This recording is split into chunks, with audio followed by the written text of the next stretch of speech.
Sì, tanto più che noi avevamo intervistato alla fine della puntata proprio Luca Bianchi, economista dello Svimez, quindi ci aveva un po' anticipato questi dati. Ci dice soprattutto che un pezzo dell'Italia sta andando via, cioè non è sugli standard di produzione del PIL, si avvicina, diciamo, all'Africa dal punto di vista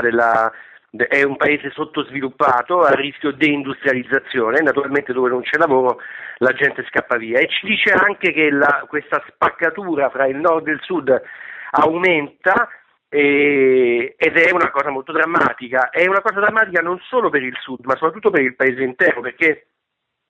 quando c'è stato il boom economico per il nord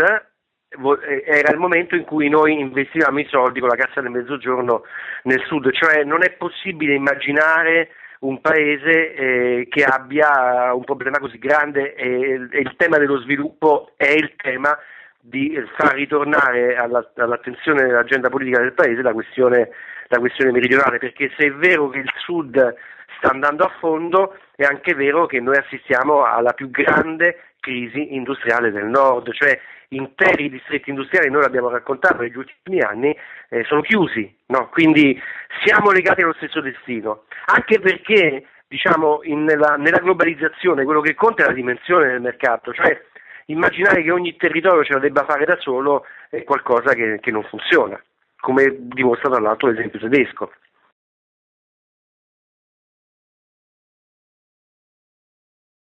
Beh sì, io lo frequento il Meridione da anni, quindi diciamo non sono vergine del racconto, cioè conosco le difficoltà, le fragilità, ma neanche io mi aspettavo che il mercato del lavoro fosse diventato questa cosa così da terzo mondo come è diventata, no? E soprattutto quello che mi ha colpito di più è questo fatto che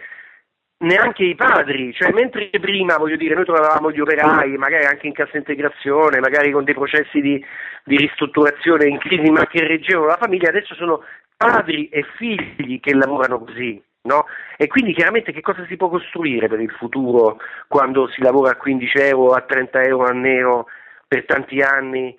In questo modo non si costruisce niente, e infatti la gente scappa dal sud, chi può prende se ne va.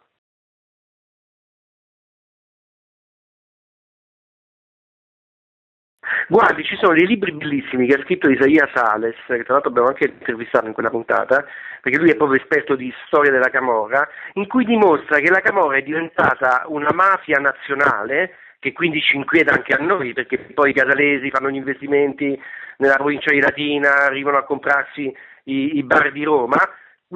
proprio, diciamo, mano a mano che si chiudevano le industrie. È così chiara la cosa, cioè è veramente qualcosa che tu puoi verificare andando sul posto, ecco, non so come dire, cioè la correlazione è netta, no? Laddove prima Ponticelli, che è stato il quartiere nel quale noi abbiamo fatto la più gran parte del lavoro del popolo, era un quartiere operaio quando è nato, cioè su 10 persone 6 lavoravano in fabbrica, adesso una le lavora in fabbrica e gli altri 9 stanno in mezzo alla strada.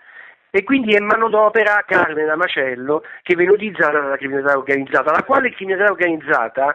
si comporta così come si comportano le multinazionali, cioè non è che li fa diventare ricchi, li tiene a un livello di miseria. Anche lì, per esempio, le cifre che si dicono le famiglie dei carcerati ricevono dalla Camorra sono 150 euro a nero a settimana, cioè corrispondono precisamente a quello che offre il mercato del lavoro. Chiaramente, se noi facessimo un grande piano Marshall, investissimo dei soldi, creassimo occasioni di lavoro, toglieremo l'acqua alla Camorra e la Camorra tornerebbe a essere quello che era prima, cioè una guapperia locale, un fenomeno locale di ordine pubblico, certo da contrastare, ma non con quelle dimensioni economiche che ci spaventano a tutti.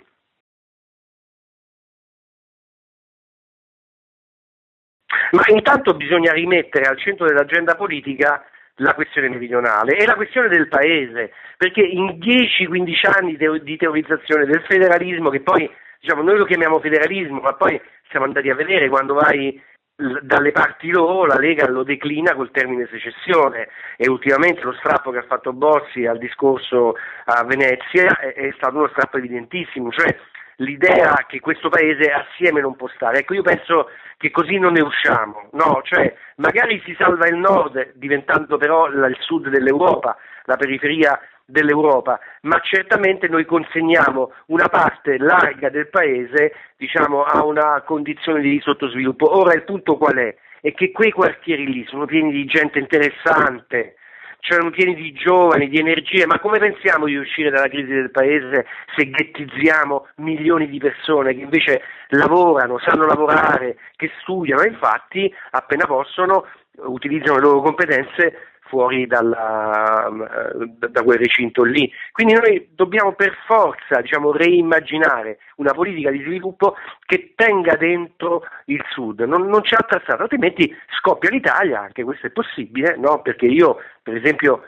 mentre tutti scherzano con la secessione, io non scherzo per niente. Cioè noi di Presa Diretta sono anni che segnaliamo il pericolo, guardate che lì si è già costruita tutta la simbologia che serve alla separazione e certo finirebbe l'Italia, sarebbe un'altra cosa.